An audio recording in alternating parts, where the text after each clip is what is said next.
gəncin Azərbaycanın qədim torpağı İrəvandan çəkdiyi daha bir videosu Ermənistanda sürətlə yayılaraq geniş rezonans doğurub.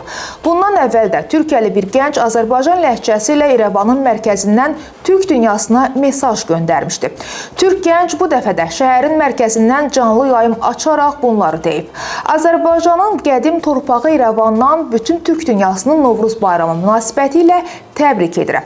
Xüsusilə də yarazlara buradan salam deyirəm. Daha sonra gənc oğlan çıxışını məşhur anadır arzulara hər zaman Qarabağ mahnısını ifa etməklə davam etdirib və əl işarəsi ilə Bozqurd simvolunu göstərib.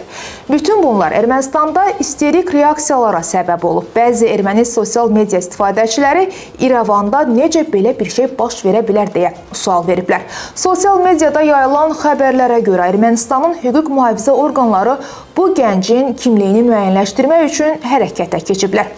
Bu hadisə Ermənistanda ciddi narahatlıq doğurmaqla yanaşı bir daha İrəvanın tarixi kimliyinin müzakirə olunmasına səbəb olub. Azərbaycanlılar sosial şəbəkədə videonu geniş yayaraq gəncin cəsarətini alqışlayır. Erməni tərəf isə bu hadisəni təhlükəli tendensiyanın başlanğıcı kimi qiymətləndirirlər.